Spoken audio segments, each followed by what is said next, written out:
طواف تحیہ، طواف تحیہ یا تحیۃ المسجد، اس کا کیا مسئلہ ہے؟ چنانچہ اگر مسجد حرام میں داخل ہوتے وقت طواف کا ارادہ ہو تو افضل یہ ہے کہ کوئی اور کام کرنے سے پہلے اولاً طواف کرے، اسی کو طواف تحیہ کہا جاتا ہے۔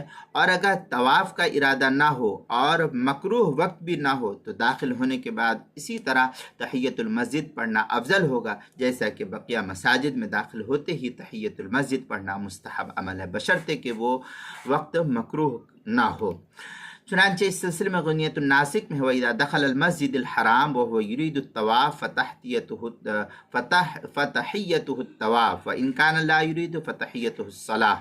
یہ غنیۃ الناسک صفحہ 138، اسی کا ہم مثل عبارت در مختار الشامی جو زکریہ بک ڈپو دیوبند کا ہندی نسخہ، اس کی تیسری جلد صفحہ 503، مناسک من لالی قاری صفحہ 129 اور صفحہ 143 پر بھی اس کو نقل کیا ہے۔ کتاب المسائل تیسری جلد صفحہ 223، عنوان ہے طواف تحیہ یا تحیۃ المسجد۔